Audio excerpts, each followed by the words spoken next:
লেখা আছে দেখতে পাচ্ছেন, কেন্দ্র সরকার যে ওয়াকাফ 2024 অ্যাক্টের নামে যে কালা কানুন করা ষড়যন্ত্র চালাচ্ছে, সেই কালা কানুনকে বন্ধ করার জন্য, এই বিলকে বাতিল করার জন্য আজকে আমাদের এই প্রোগ্রাম। পাশাপাশি আরো লেখা আছে, দেখুন দেখতে পাচ্ছেন, ওবিসি সংরক্ষণের মাধ্যম দিয়ে হাতে কোনো একটা দুটো মুসলিম ঘরের সন্তানরা চাকরি পেত। আজকে সে ওবিসি সংরক্ষণ বন্ধ হয়েছে, তাই মুসলিম সমাজের ছেলেরা চাকরি পাচ্ছে না। যাদেরকে পূর্ণ বহাল করা যায় সেই লক্ষ্য করে আমাদের কিন্তু আজকে এই জামায়াতি প্রোগ্রাম।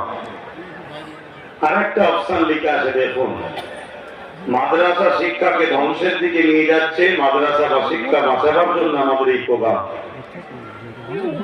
ইতিপূর্বে কম বেশি যিনারা আলোচনা করেছেন, বিভিন্ন বিষয়ের উপরই আলোচনা করেছেন, বিশেষ করে ওয়াকাফকে মেন গুরুত্ব দিয়েছে।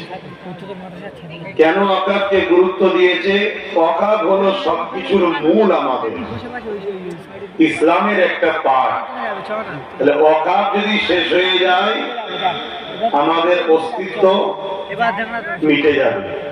তাই আমি এসেছি সংক্ষেপে দু কথা আলোচনা করব, কিন্তু আলোচনা করার আগে দুটো কথা বলবো।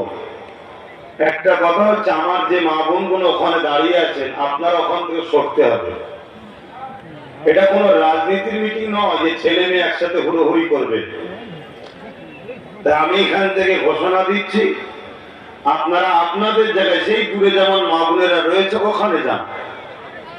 কেন আমি বিশ্বাসী, কত সংখ্যা বড় কথা নয়, আল্লাহ যার পক্ষে আছে কামিয়াবি তার আছে। তাই ইসলাম যখন এই সিস্টেমকে পছন্দ করে না, তাহলে আমি পছন্দ করতে পারবো না।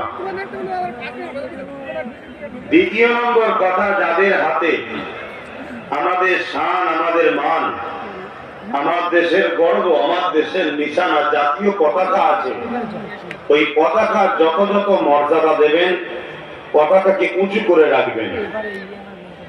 আরেকটা বিষয় বলি, যেসব ভাইরা কলেমা লেখা পতাকা এনেছেন বা হুজুরের রওজা মোবারকের ছবি দেওয়া পতাকা এনেছেন, আপনাদের প্রেমের স্বার্থে এটা করছেন ঠিকই, কিন্তু অতি ভক্তি চোরের লক্ষণ যেন না হয়। এই কলেমার জন্য লক্ষ কোটি মা তার সন্তান হারিয়েছে, এই কলেমার জন্য হাজার হাজার